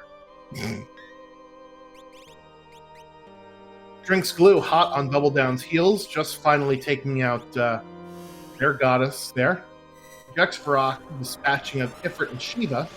That's who the first boss, I believe, was. In Estus Tower. Meanwhile, Overswarm is trying to take a red jacket here from Spicy Chicken. The drops and steals are the same as they are in vanilla as well. We were talking before about vanilla game knowledge, so that's something you definitely have to have. And here comes some Shockwave. Thankfully, only hitting lock twice. Nope, only hits lock once and has a block. So Double Down pulling out the Golem early on tier 1. We must have both Golem and Fenrir. Or Multi-Summon must be on. Let's find out. Yes, so Multi-Summon is on. That is something I forgot to mention. I think the only thing I forgot to mention with the draft was each Esper will contain 3 to 5 spells, and they all have stat bonuses. The summons are 50 to 80% of their original MP and can be summoned multiple times per fight. So you could summon Golem multiple times here, which is nice doing it on tier 1. Then you might be doing it on tier 2 with 10 hits.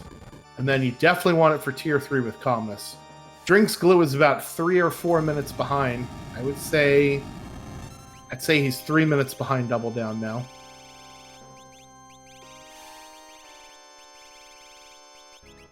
I don't know if he has the offense to catch up here, so we'll see what happens.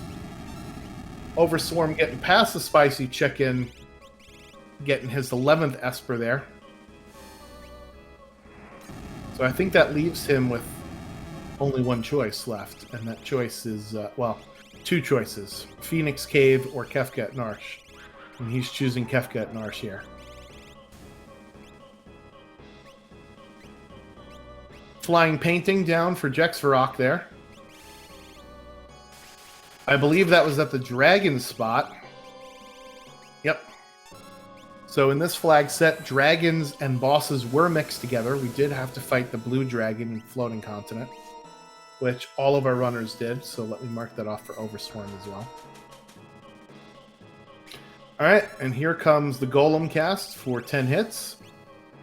So with tier 2, we can mute magic, which is the guy all the way on the left, pointing to the left. The blue guy does 10 hits, which is 10 physical attacks upon death. So Golem is going to block these, or his team will just block every single one of them. That's fine too. The tools, which is the one in the middle, is susceptible to instant death, so we got rid of that one at some point with our Doom spell. And then there's Tiger, which does some nasty AoE attacks and will turn your characters into zombies, will freeze your characters, generally a not exciting experience for your team. So simultaneous tier 2 battles here for both Double Down and Drinks Glue. Double Down definitely ahead though, as he only has 2 parts left. Make that 1 part left now that Magic decided to use Quarter. And he's not a fan of getting Quarter used on him. Can't run away from the final fight. Gotta step up. And he's going to step up to tier 3. So it looks like he's just about 1 tier ahead of Drinks Glue.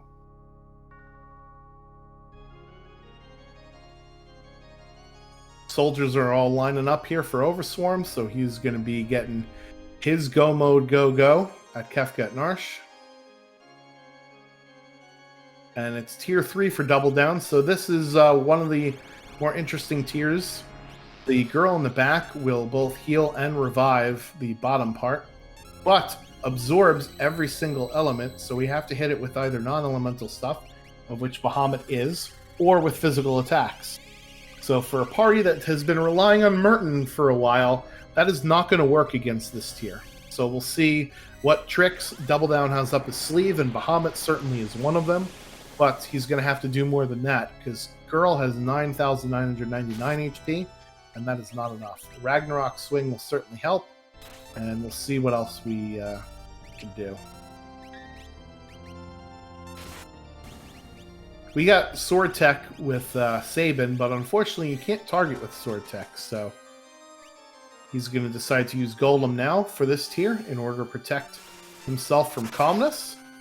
And then for Sleep, has 40,000 HP, and once it gets under 10,000, we'll start casting things like Meteor, which is a AoE, really inaccurate spell, but very high damage, and Train, which will blind and mute your entire party.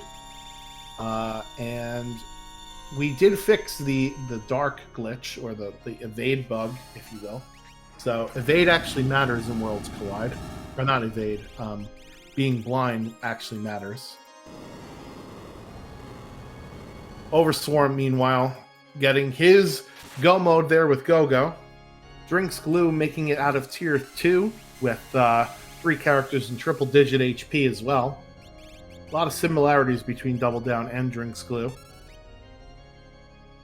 Unfortunately, there comes Train, and we have to use an echo screen in order to unlock Strago's Merton power here. Pretty scary part of this fight, because if Sleep casted Medio one more time, with the HP levels that his party was at, he could have lost a lot of team members. Thankfully, the Merton will heal 3/4 of his party, and he's on to the 4th tier, which is the final boss, Kefka. 60,000 HP. We'll cast Fallen 1 on the first turn if you don't do more than 30,000 HP. If you do more than 30,000 damage, then he will start countering with things like Havoc Wing and Hyperdrive, which are the strongest single-target attacks for both magical and physical in the game.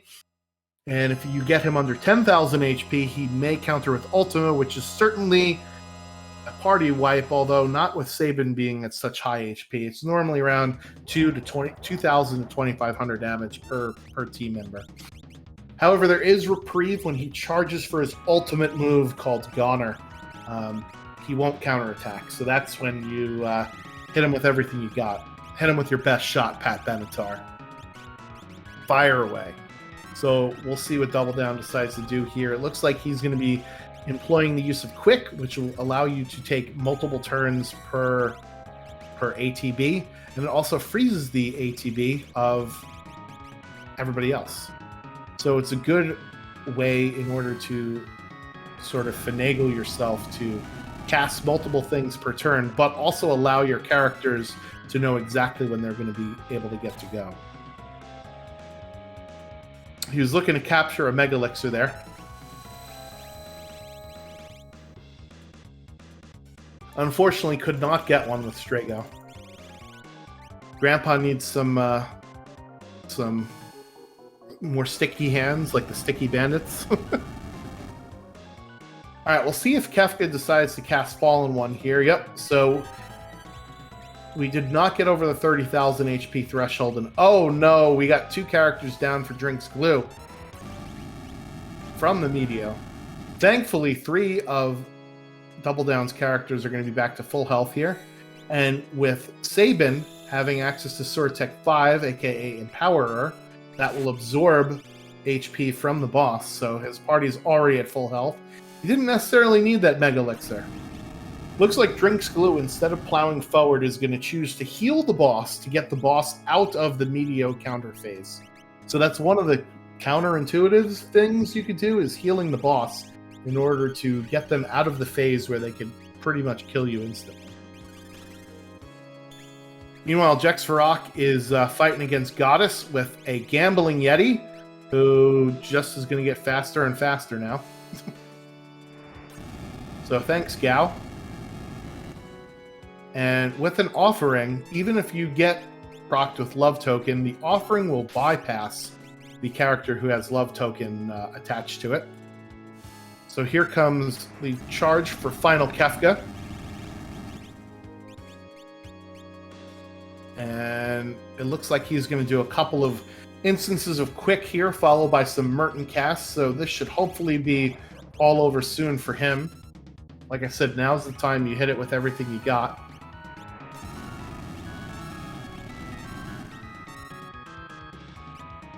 I think that should about do it here. Time is on the Flash, and there it is. Flash, the Crack Pow, the Boom Shakalaka. That is Double Down, your winner. GG's in chat. Official time 1:23:23. Very nicely done.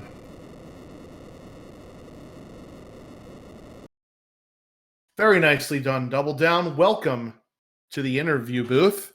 Congratulations on your first place win in this draft race, as Drinks Glue nipping on your heels heading up to Final Kefka right now. Yeah, I mean, I was kind of worried that my little faux pas in tier 1 was going to cost me. So yeah, thank you. GG. Yeah, so you have one speed, and that's go for for Kefka. Unfortunately, sometimes you got to put your foot on the brake just a little bit. So, did you forget to cast float on everybody? I saw Sabin was floating, but everybody was not. Or is that just a case of, well, I'm learning from my mistake and I'm casting float the first time immediately now? Well, so I mean, I was thinking because usually you can get away with just spamming Merton there, right? I mean, as long as you're not doing too much damage, you can just spam Merton and things will die in the right order. But I didn't really calculate very well. I was doing a little too much damage with Mr. Strago. I think he was just doing quad nines to everybody. So the second time I played it a hair more carefully and decided I'd set up my haste two, spam some golem in there, and throw up the old float. And but of course he didn't cast Quake that time. So Yeah, that's the way it rolls sometimes. So let's talk about this draft here, right? We did know who our three starting characters were: Umaro and Locke and Sabin. Unfortunately, it was down to basically Kefka at Narsh and Phoenix Cave for our final character. We did not see what was in Phoenix Cave, so as far as we know, the Kefka at Norsh was required, and so was Magi Master in Ebbett's Rock for Shadow. So, what did you think of sort of the seed overall, and what was your game plan with those three starting characters? yeah, so my game plan, I mean, I kind of wanted to pick up the lock thing early. I had a devil of a choice. I'm not sure if other people made the same choice or different between Stray and Ragnarok, but I thought I'd get some early Mhm. offense going, which was very stressful. And I worried that was going to cost me the entire time. And then basically, the moment I found earrings, I just wanted to start doing checks. I wanted to start getting out there. We had empowered characters, so they're pretty strong. And then we had the Coliseum bonus as well. So they had all the stats in the world. I didn't want to spend too much time looting. I basically did South Figaro and then wanted to do fixed encounter checks. So we did Sabin and we did, once we found Gao, we did Serpent Trench. And from there, it felt like it was pretty linear at that point. I was just doing checks to find what I needed. And I think I only ended up hitting one dead check, maybe two. It was pretty fortunate. I mean, I peaked a bunch and bailed out as well, but A desperation attack from Locke, and then a quad nines of the Ice 3 drinks glue, dropping the hammer down. His official time in the chat 1:26:19. So about a 3 minute difference between the two of you. So that's about what it was going into the final Kefka fight. So very nice close race there between our other two runners. Yeah, you were one of, I think, so we had Hefe at the beginning and then his computer crashed, so we punched in Overswarm after a while. So I don't quite know what he did in the beginning. I have an idea of what he did based on his tracker when I loaded him in. But as far as the choice goes, I think you and Drinks Glue chose the Ragnarok, and Jex, I believe, chose Stray.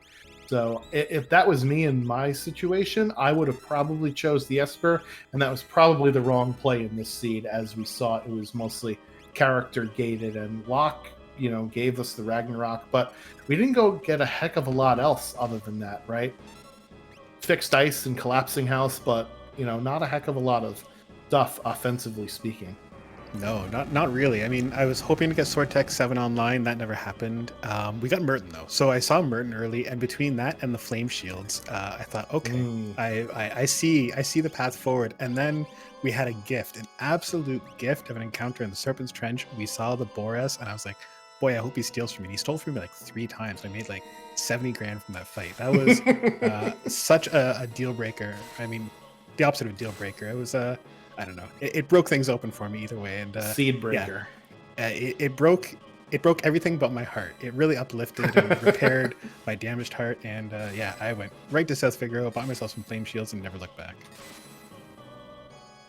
Yeah, that certainly is the thought process there. You still do need some, non-elemental attacks in case of things like, the Magi Master fight we had to fight, and for tier 3. But all in all, that's, once you find Merton and Merton protection, that's kind of what you're going to do most of the seed, right? So, Absolutely. um, I mean, the Magic Master fight was fortunate too between multi-summon, which for once I actually remembered was on. So being able to just spam Bahamut on him made that one pretty manageable. And then he was polite. He only used basically fire and ice attacks, and I'm a Merton family, so that doesn't bother me. So it was kind of lovely.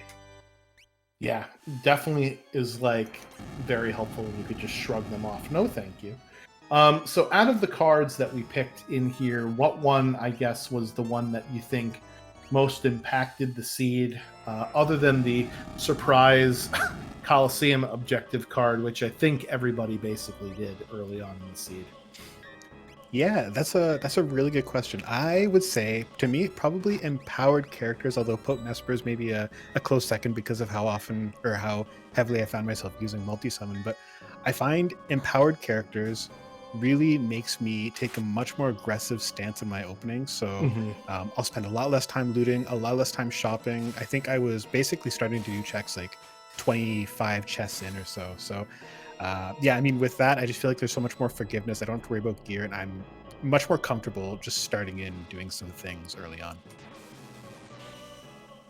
All right, so we've got any other final thoughts here before we get Drinks Glue in? Just one. I don't know if you've heard about any octopus-themed Worlds Collide leagues. Schwantz, have you heard of anything like that? We did see Jexvarok fly into an Ultros in the sky as he was flying around the world of Ruin. Unfortunately, it was dead check, but no, I haven't heard about that. You want to tell me about it? Well, sure. Now, what if, and just hear me out on this, what if there's an entire league based around that same octopus? Well, by gum, there is. It's called Ultros League, and you, yes, even you, Schwantz, could sign up now, as could everybody. All 91 people watching this race could right now go to www.ultrosleague.com and sign up for Ultros League. It starts in a scant 3 days. It's suited for all skill levels. So whether Lots of you're runway there. yeah. There's time to get up to speed now. But whether you're a seasoned veteran who's been playing this game since the early 70s when it first came out, or if you just started playing Worlds Collide tomorrow, you can play. There's different division tiers for different skill levels. So if you're new to the game, you'll probably be in the tonic tier, which is a great place to be. If you're a seasoned expert, well, you'll be fighting your way through the promotion and relegation system all the way up to Mega Elixir. It's a great league. We have a lot of fun. It's one race per week for 8 weeks. And boy, it's probably the best 8 weeks of your life until the very next season. Sign up now. It doesn't cost a cent. And you will make best friends and all of your dreams will come true. ultrasleague.com. Don't miss out. Did you just say this game was in the 70s? I mean, you talk like you're from the 20s by gun. What does that even mean? Well, okay. I mean, it was in open beta in the 70s. I don't think the actual public release of Worlds Collide was till 1981. I could be wrong. Somebody in chat can correct me if it was not 81. But yeah, that's when it came out of beta, I believe. So Yeah, so you heard it here first, folks. When Nintendo was still making action figures, Worlds Collide was available to play. So yes, thank you for also being the commissioner of Ultros League as well, and for volunteering to run. Can't have the runs without the racers volunteering. So thank you so much, and congratulations on your draft win. Thank you, Schwanza. Thank you for restreaming, by the way. Really appreciate the effort you went to, and thanks so much. Thanks for having me. Yeah, no problem. Now fix all of the bugs you've just introduced with your new cards. Appreciate that. Yeah. Thank you, Double Down. Winner Ciao. of tonight's race. Thank you. And our second place contestant, Drinks Glue, is in the booth. GG's, congratulations on your second place finish. You're about 3 minutes behind Double Down. Definitely keeping it interesting and close there. Tell us about your run. Can you hear me okay? I didn't get a chance to test my audio. Can you hear me okay, Schwantz? Yeah, you sound beautiful, lovely. Awesome, thank you. I really appreciate that. Well, obviously, my first goal, like in most cities, is just go fast. I think if you're not trying to go fast, you're just not doing it right. Like Ricky Bobby, if you're not first, you're last. You know what I'm saying? Yes, indeed. But once I started finishing all those savings checks, I was kind of like, I had Umaro. At some point, I found Strago. I was like, I really don't want to go to Phoenix Cave. I really don't want to go to Burning House. So I started just trying to find other characters with more desirable checks. Yep. So I was pretty fortunate to find Shadow. And then who else did I find? I forgot. Well, the Go mode character was Go at Kefka at Narsh. So your choice. There's some other runners did some of the less desirable checks, and we don't know what Phoenix Cave was. So it's either Go at Kefka at Narsh or some other character in Phoenix Cave. Those were your choices. I remember at some point it was either Kefka at Narsh or Phoenix Cave or Gogo. And fortunately, I chose right. Yep. Um, Burning House was Oh. dead. Fanatic's Tower was an Esper. So yeah, some of the less desirable, longer checks were not characters in the seed. I had luck on my side. It sounds like that's always good. Yeah, so you elected in the Norse Weapon Shop. There was sort of a I went back for and the forth Esper. of will I you, heard won't you? Okay, I you heard chose the asked that. Esper. Okay. I So went then it for must have the been Jex Esper. that chose the Ragnarok. Anyway, so you chose the Esper first. And do you think that sort of set you back at the beginning, but allowed you to make up time, I guess, more towards the end? Because I don't think our other runners had that. Did Bolt 3 come off of that Esper? Because I didn't see the other runners using it very I often. believe Bolt 3 was on the first Esper, Yeah, which was so that must have been Stray. Stray from the weapon shop. Yeah.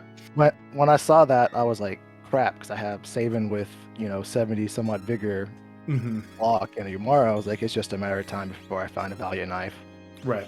Or I find something, Savin can use, and all this strength will really come in handy. But at some point, probably around the 20-minute mark after I finished the Imperial camp, I was like, you know what, this strength stuff's probably not going to happen or ever get used. So let's start firing off Bolt 3s, and then you found the Merton one, and then I was fortunate enough to find one Flame Shield and then Ice Shields in Zen, and then it just kind of went from strength users just casting magic because their stats were so high. Yeah, Merton, it doesn't really matter what your magic power is, right? That's how powerful Merton is. Yeah, I was thinking, just if I find, I got these 70 strength characters, so I could just find a 70 magic power realm, and this will really kick off. But it took off anyways without it because of all the stat boost. Yep. So, thoughts on the draft that we had? What was your strategy? Having we had Sabin, Locke, and Umaro. We knew that was going to be our start. Potent Espers, high stats, and then mixed in dragons with the Colosseum play that you went to very early on to get your stat boosts. I was very fortunate. I don't know if you recapped the two calmness picks, but once auto condemned, I had no chance with auto condemn because I've never played auto condemn before. Okay. And it was going to be a figure out. It's really not that bad. So I was fortunate that was calmness, or that was wiped away. And then once everything kind of came together, it was all these characters are going to be super strong. It's one more character and one more Esper than Ultra Sleeve requirements, but it's still going to come together pretty fast. So it was just Ricky Bobby mode. Yep. Yeah, it was unfortunate that the seed was a little bit linear, right, in that particular way. But yeah, so I think auto condemned to me is just a hey, let's see if you could wait trick, sort of flag, right? It really doesn't come into play all that often for me personally, anyway. If you could wait trick pretty decently, so if you're not a fan of doing wait tricking, or if you need practice with it, roll some seeds with auto condemned on, just as a way to practice. Does the timer start off like in the high 50s, or is it start off in like the 20s? So that was the first thing I was No. do. It starts off higher and it gets lower as you level up, but it doesn't get usually past 30 seconds, right? And for Final Kefka, it resets on each tier. So it's not like you have 30 seconds to finish the whole fight. Have fun, Okay, so I would have been embarrassing myself. Okay, yeah. That's good to know. No, I think you would have been fine. You would have been fine. So thank you. Excellent. Yeah, lots of great game knowledge that you pulled out there as well, with using the steel a few times to do that, and using the revivifies on some of the undead enemies to get past them really quickly. So really nice showcase of everything World Collide has to offer. And thank you again for volunteering to be on Restream. Can't have the races without the runners. Got any other final thoughts before we get to Jex Rock? Yes. No, I'm just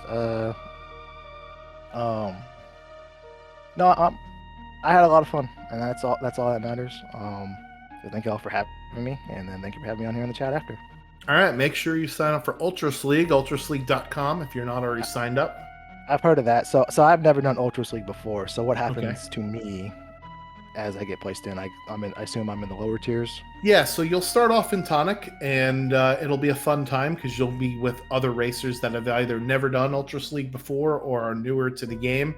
And you will just accumulate points a la Mario Kart, right? Or Grand Prix, right? You get more points for first place and whatever.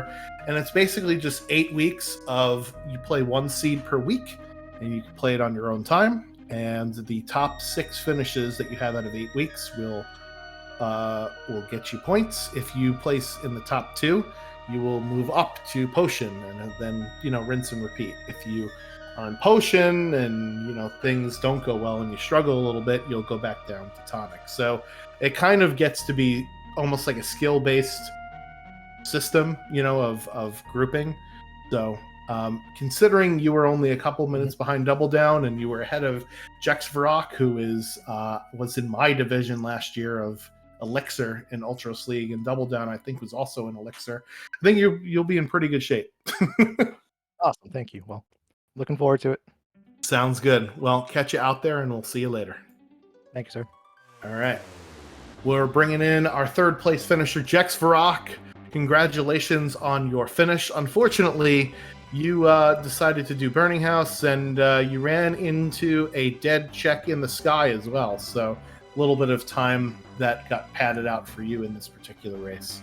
Yeah, running into the multiple dead checks was slightly irritating. When I hit the boss fight in the sky, I'm like, oh no, please don't be something too saucy on me. And it wasn't. It was Ultros, but unfortunately, just dropping you an ice shield or some sort of shield, right? Yeah, both the dead checks gave me an elemental shield, so I was kind of cool with that because I did end up using some Merton strats later on, which was nice. I don't get to do that very often, so I was kind of happy to be able to do Merton strats for once. Yeah, that was sort of the theme that everybody was doing. So based on the flags that we drafted, we knew we were going to start with Locke and Sabin and Umaro. So what was your, I guess, starting opening plan? And you did choose, I think, the Ragnarok over the Esper early on, right? Yes, so I did. Talk to us about that a little bit. I like early game offense. The Esper, I'm going in blind. It could have tier 3 spells. It could have a bunch of useless. It had both 3. Great. But anyway, yes. I chose the Ragnarok because it has great offense, good defensive capabilities, plus the flare procs. Yeah, that was more or less my reasoning for it. Usually, there's very few items that I will select out of the weapon shop over the Esper.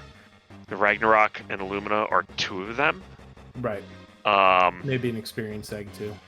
EXP egg is a 50-50 for me. I can still get to see done very efficiently without an EXP egg. Yeah. I got you. You never know if you're going to get offense, right? That's the thing. Yep. Offering is another one of those where it's like a 50-50 toss-up. Aside from that, like all the additional dead checks on top of what I came across, it was nice running across Ultros, the Doomgaze fight, because it's just like, okay, cool, Ultros, this is gonna be an easy fight, easy levels, let's go, let's keep going. Yep. Push through it. So, and then, I'm sorry. Go ahead. No. I was gonna say with so in the draft, just to peek behind the curtain a little bit, you had a couple of your cards selected for calmness there, and you did select the empowered characters card and the 710 requirements card. When that sort of happens, do you tend to sway your picks one way or the other, or you just say, hey, that's what happens sometimes with the draft, is your choices get knocked into oblivion? My choices get knocked into oblivion. This seed would have been a totally different ball game if Elder Worm stayed. Oh, for sure. Yeah, having unscaled dragons, especially at Floating Continent, would have hurt a lot for people that went there relatively early, right? Because that was the second boss of the first part of the Floating Continent, which is a little bit ridiculous. By the way, Overswarm also finishing 1:43.13 is the official race time, so we'll see if we can get him in for an interview. We had to punch him in when Hefe's computer crashed. So good on him for getting that done. So I think I asked all of the questions that I wanted to. Do you have any other final thoughts before we let you go here? Yeah, starting with Locke. Like he's cool and all that fun stuff, but his there's only 2 checks I will ever do, and the third check I avoid like the plague.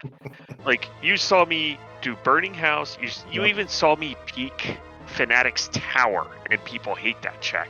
Oh yeah, Me, it's Phoenix Cave. yeah. That I hate that check so much.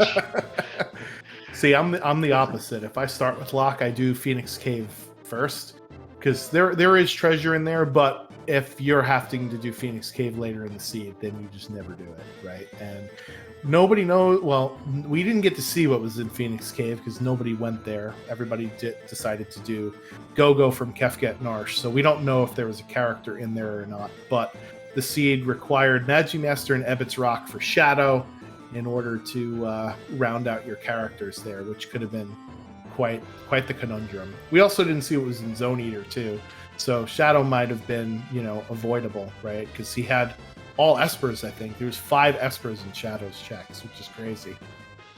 So pretty much everybody ended up doing the same checks. More or less, yeah. Not everybody went into Burning House though, so that I think is where your big time loss was just getting into that fight in the sky and Burning House. Other than that, you're right in the mix with our first and second place finisher, right? So yeah, like overall, I had fun with this. I love the draft. It creates all kinds of fun, funky seeds to play. Agreed. So yeah. So you and I are going to be in a crowd control race in about a month or so, Wednesday, July 14th, 8 p.m. Eastern Time during the online version of SG Live. We're going to be raising some funds and awareness for a tournament that we'll be doing during the August portion of SpeedGaming Live. So I'm definitely looking forward to that with you. Do you have anything that you want to plug before we get on over to Overswarm? Yes, absolutely. Anybody who is new or curious about Final Fantasy VI Worlds Collide, go to ff6worldscollide.com. There's a link to our Discord. We have quite the wonderful community. Plenty of us that are willing to, if you're looking to do races, there's lots of us that love to do races. If you just want to learn the randomizer, we got a great community to help you teach some of the routing, some of the stress that we use, and all that fun stuff. And yeah, and GG's, thanks for having me, and thanks for tuning in. All right, thanks, Jaxie. Appreciate it again, and we'll catch you on the next one. Thanks for volunteering to run. Can't have the runs without the racers, so appreciate that as well. GG's. All right, and we are joined by Overswarm, our last-minute fill-in for when Hefe's computer crashed and burned. So, GG's, and we missed the first couple of minutes of your run, obviously, and it looked like you went immediately up to World of Ruin, Narsh. So, why don't you tell us a little bit about what you decided to do with the flags that we got? So when I saw that it was 7:10 and the Coliseum stuff, I was like, I'm definitely doing Coliseum first. We've got Umaro. I can do my standard looting and returners and South Figaro, and then we can go to World of Ruin, South Figaro again, get the first 5 chests, just to check the relic shop, and then go over to the Coliseum. And at that point, I was like, there's really only 2 choices that make sense. It's either going to go do Imperial Camp or do all of the Narsh checks. And normally Imperial Camp would be the obvious smart choice, but I was like, if we have higher stats, and this is going to be a longer seed, then the Paladin Shield is probably going to be something that you can get no matter how many encounters it takes. Right. And so I was like, let's do that first. And the dragons are shuffled into the boss pool, which means the dragon could be a boss. Statistically speaking, it's going to be weaker. I can go up and kill it, and oh, look at this. The weapon shop is giving me Bolt 3 I can fight 2 or 3 fights, get Bolt 3, heal in the bucket. It'll be easy. And then Flame Eater was immune to Bolt 3. He was the dragon in Nard. And yeah, I don't even... so you chose the Esper over the Ragnarok sword. So the racers were kind of split 50-50. I think you and Drinks Glue grabbed the Esper, Double Down and Jexfarok grabbed the sword. I was tempted to get the Ragnarok, but I'm cursed every time I pick the item. Like, I'm Esper blocked at the end. And I was like, you only knew. I was like, we need 10, and I was looking at my characters, and I was like, 1, 2, 3, 4, 5, 6, 7, 8. Yeah, I don't know what my other characters are going to be, and I don't want to have to like get Strago and like have to do Burning House because I picked a Ragnarok here. Right.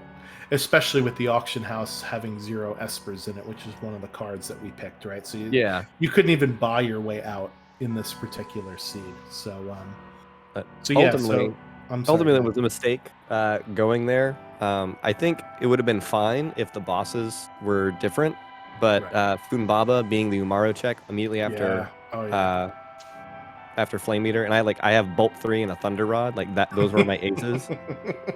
I was like, what? There's only like 2 or 3 bosses that can give me trouble, and we got 2 of the 3. Yep. Yeah. After that, the major mistake I made is I went to Phantom Train, and my only non-elemental damage was Blowfish and fixed dice.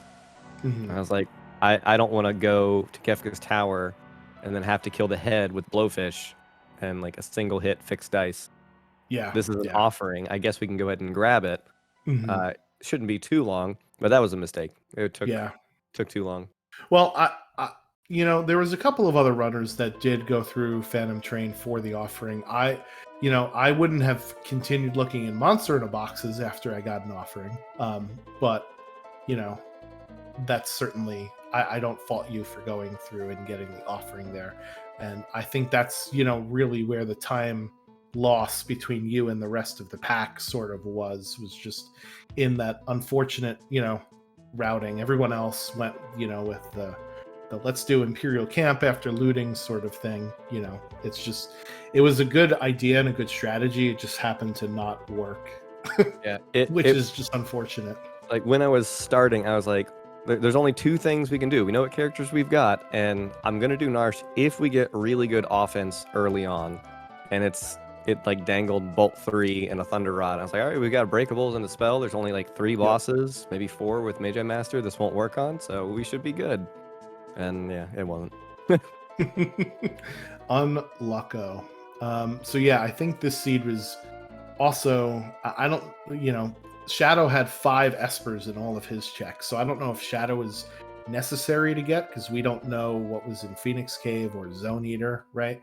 But there was kind of a linear seed there, which is unfortunate, because one of the things that I like about Worlds Collide is you could sort of just figure out what the puzzle is, and there's multiple paths through a seed, and that just didn't happen in this case. Especially if you have different builds and you choose different builds that are like based off of the characters. Like Burning House is very tempting if you need experience, and I just didn't in this one, so I did Hydon first.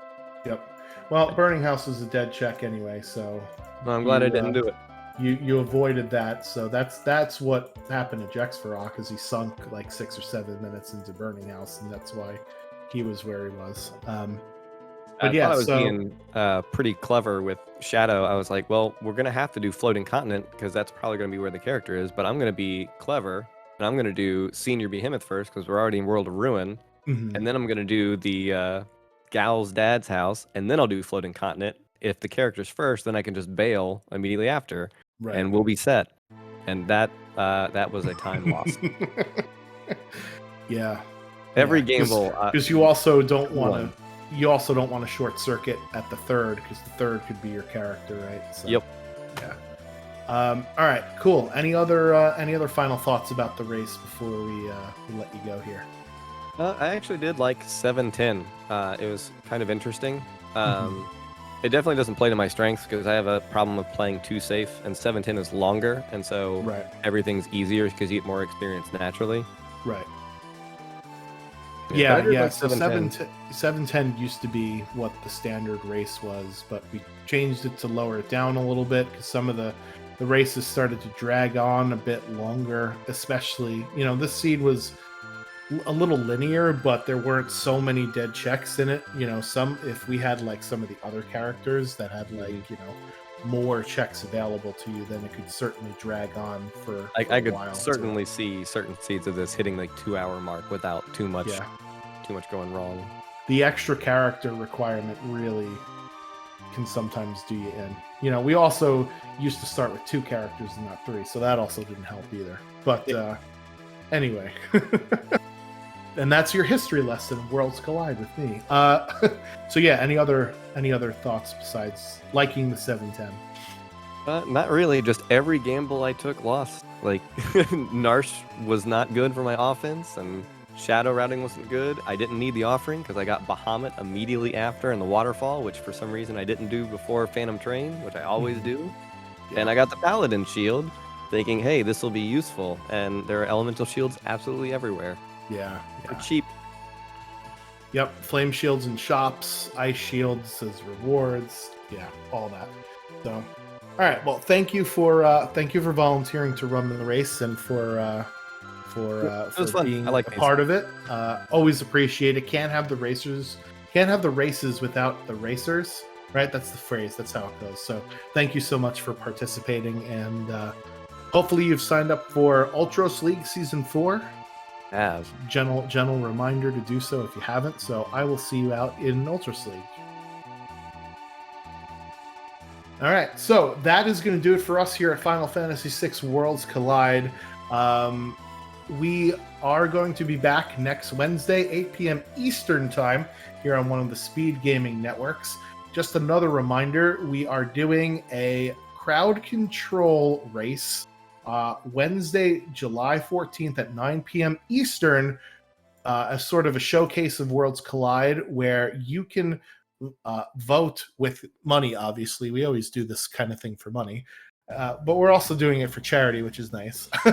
You can vote with your wallet as to what checks you want the racers to go to. So that's the crowd control element of it. I will be a part of that race. Jex Rock will also be a part of that race. So you'll see his familiar sprites over there again.